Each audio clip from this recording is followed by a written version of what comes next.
이제 본격적으로 아프가니스탄 사태에 대해서 좀 우리가 얘기를 나누고 싶은데, 세계에서 가장 열악한 지역이라고 알려져 있고, 또 가장 전쟁으로 시달렸던 그런 민족으로 알려져 있고, 또 어떻게 보면 가장 불쌍한 그런 민족으로 알려져 있고, 또 난민의 수도, 세계에서 가장 많은 그런 분류에 들어가고 있는 이 아프가니스탄 사태. 지난 8월 30일 우리 한국 분들도 다 알고 계시고 이미 8월 30일 날 예고가 된 사태라고 알려져 있는데, 이런 8월 30일 이후로 미군의 철수 이후로 지금 아프간은 그야말로 아비규환의 그런 어려운 실정에서 살아가고 있습니다. 오늘 이 아프가니스탄에 대해서 오랫동안 그 지역에서 체류를 하셨고, 또 지금도 아프간 하면은 눈물이 앞을 가린다는 그런 분이 한 분 계십니다. 바로 에이펜 현재 한국 사무총장으로 섬기고 계신 장영수 선교사신데, 한번 이 아프가니스탄 사태에 대해서 한번 전체적으로 짧게 요약을 한번 부탁드립니다. 네, 아프가니스탄은 이제 그 반세기 가깝게 46년간 총소리가 끝이지 않았던 나라입니다. 그런데 이번에 이제 이 아프가니스탄 사태가 이제 갑자기 찾아온 것은 아니고요. 작년도 이제 2020년 2월에 탈리반과 미군이 평화협정을 맺죠. 평화협정을 맺는데 이제 조건이라는 것은, 미국이 제시한 것은 이제 알카에다와 손을 잡지 말아라라는 하나의 조건, 그것을 내세우는 대신, 그리고 아프가니스탄이라는 땅 자체가 미국에 대한 안보에 위협이 되지 않겠다라는 조건, 이 두 가지 조건만 완성해주면 미군이 철수하겠다라고 평화협정을 맺었었고, 그때 당시에 14개월 후에 철수한다고 했는데, 지금 따져보면 8월 15일 그 철수한 거는 상당히 더 늦게, 그 14개월 이후에 이제 철수한 거가 됩니다. 그 평화협정 이후에 그 탈레반의 활동이 종전에는 테러 위주로 어떤 그 본인들의 목적을 이루려는 그런 일들을 했는데, 그 평화협정 이후에는 테러를 자제하고 요인 암살에 많이 열중을 했습니다. 그래서 사실은 1년 동안에 아프가니스탄이 공포가 상당히 팽배했었습니다. 또 많은 리더십들이 부재가 됐고, 그 리더십들이 이제 암살당하다 보니까 상당히 그 조직적으로 여러 가지 흔들림이 있었습니다.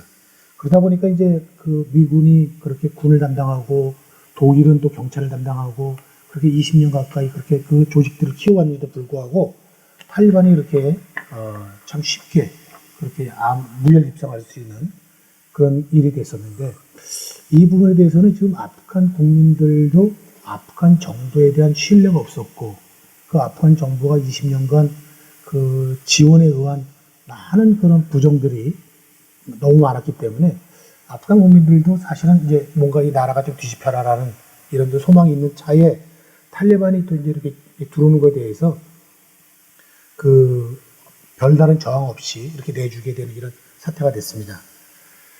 그 탈레반이 갖고 있는 그 두 가지의 원칙이 있습니다. 탈레반이 가장 중요시하는 원칙이 뭐냐면 복수와 보상입니다. 이 보상을 사실은 20년간 상당히 그 탈레반은 잘해왔어요. 그 자폭 테러를 한 집안까지, 그 집안을 먹고 사는 부분에 대해서 평생을 책임지고 끝까지 후원하고 그렇게 하는 그런 탈레반들에 대한 그 보상 정책이 계속 유지해왔기 때문에 사실 국민들 내부적으로 탈레반을 어느 정도 신뢰하는 또 그런 마음들이 그 안에 팽배했습니다. 지금은 이제 이렇게 그 탈레반이 입성함으로써 군부가 흩어지고, 또 크게 보면다면 이제 국방부 장관을 지냈고 부통령을 지냈던 도스톰 장군이 이끄는 군부, 또 아따가 이끄는 군부, 또 이제 그 돌아가신 그 마수드 장군의 아들이 이끄는 군부, 또 심지어는 또 거기에 또 이제 ISK라는 그런 테러 조직이 또 있고, 사실 또 이 아프간에는 탈레반도 있지만 가짜 탈레반이 상당히 많습니다. 이 가짜 탈레반이 갖고 있는 어떠한 또 조직력, 이런 부분들이 상당히 내부적으로 충돌하고 혼란은 계속 가중될 것이라고 예상을 합니다. 지금 그 주변국들로 지금 이제 200만의 지금 국민들이 지금 뛰어나가는 그 아프가니스탄 엑스도스가 지금 이루어지고 있는데, 이 주변국들은 이것을 지금 봉쇄하고 있고 못 들어오게 하고 있습니다. 그래서 지금 이제 유럽에서는 그 주변국에다가 지원을 할 테니까 그 문을 열어갖고 그 아프간 사람들을 수용을 해달라. 어젠가 뭐 뉴스에는 보니까는 뭐 그 유럽에서 8종가를 갖다가 뭐 파키스탄에 지원을 했고 또 이런 여러 지원이 이루어지고 한다고 합니다. 그래서 이것은 이제 그 아프가니스탄의 문제만이 아니고 또 주변국만의 문제가 아니고 지금의 문제는 세계가 같이 끌어안아서 그들을 갖다가 일단 주변국에서 그들을 좀 생계를 유지할 수 있고 피난할 수 있는 그런 우리들의 그 난민 정책이 좀 이루어져야 된다고 봅니다. 특히 한국은 아프가니스탄과 너무 멀리 있다고 생각을 하고 사실 다 중동으로 생각하고 있지만 아프가니스탄이 중동에 있는 게 아니고 사실은 아시아에 있습니다. 중앙아시아에 있는 나라고 중국 옆에 있는 나라고 어떻게 보면 굉장히 가까운 나라인데 저희가 너무 멀리 있다 생각하고 저희가 그들한테 좀 사랑과 이런 온정을 베푸는 거에 대해서 저희들이 좀 약간 좀 미흡한 부분이 많이 있는데 이것들을 저희들이 국제사회에 참여해서 이런 것들을 같이 좀 분배하는 이런 것들이 있어야 되겠습니다. 네, 이상입니다. 네.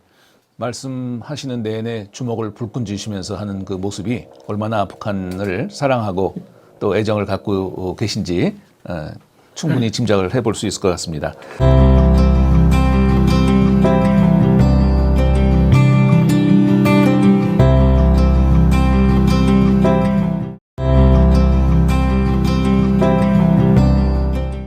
이번에는 이호택 대표께 한번 질문을 하고 싶은데 이번 이제 발생을 하기 시작한 이 아프간 사태의 난민들, 난민 사역의 이제 전문가로 오랫동안 이 일선에 계시면서 어떤 시각으로 보고 계신지 궁금하네요. 저는 지금 이 시대를 난민의 시대라고 이렇게 규정을 하고 그렇게 사역하고 있습니다. 난민의 시대, 한 시대가 무슨 시대다 그러면은 그 시대를 굉장히 특징 짓는 하나의 키워드인데요. 이 시대를 난민의 시대라고 이렇게 특징 지을 수 있다고 생각합니다. 2001년 9월 11일 9.11 사태는 이 난민의 시대를 연 하나의 굉장히 상징적인 또 실제적인 굉장히 중요한 그 계기였는데 그동안 역사의 뒤안에 있었던 이슬람 세계가 서구 문명과 충돌하면서 역사의 전면에 나섰고 테러와의 전쟁이라는 새로운 그런 형태의 전쟁을 가지고 왔고 그 사태의 여파로 아프가니스탄 전쟁이 일어났죠. 아프가니스탄 전쟁이 일어난 그 20년이 된 해였고요. 올해가 20년 동안 지속되던 그 아프가니스탄 전쟁이 이제 막 끝났습니다. 그 중간에 2011년에 아랍의 봄이라는 또 하나의 굉장히 중요한 사건이 있었고 이 사건으로 아프가니스탄, 이란, 요 페르시아권뿐만 아니라 아랍 중동 지역 전체가 흔들리면서 이슬람 세계 전체가 흔들리면서 지금 우리 시대를 난민의 시대로 완전히 특징지었습니다. 단지 난민이 많이 발생하고 있다는 그런 의미에서 뿐만 아니라 난민들 안에서 굉장히 엄청나고 중요한 그런 사건들이 일어나고 있었는데 그것은 성경에서 이야기하는 것처럼 이 마지막 시대 예수님 오실 그 마지막을 준비하는 이 선교의 시대에 재난과 난민들이 많이 증가할 것이고 그것은 하나님께서 복음을 땅끝까지 증거하시는 그 복음의 완성을 위한 진통이다 이렇게 말씀하셨고요. 그래서 지금 아프가니스탄 사태와 또 중동 지역의 아랍의 봄 그걸로 대표적으로 특징 지어지는 이 난민들의 대규모 난민들의 발생 그리고 난민들 안에서 주님께서 엄청난 사람들을 마지막으로 추수하고 계시는 그런 역사를 보면서 저는 이 아프가니스탄이 우리가 볼 때는 지금 고통스럽고 막 혼란스러운 그런 상황으로 때로는 읽히기도 하지만 그 가운데서 하나님께서 하시는 일을 우리 교회가 바라봐야 될 거라고 생각합니다. 네, 아주 의미 있는 말씀을 해주신 것 같은데요.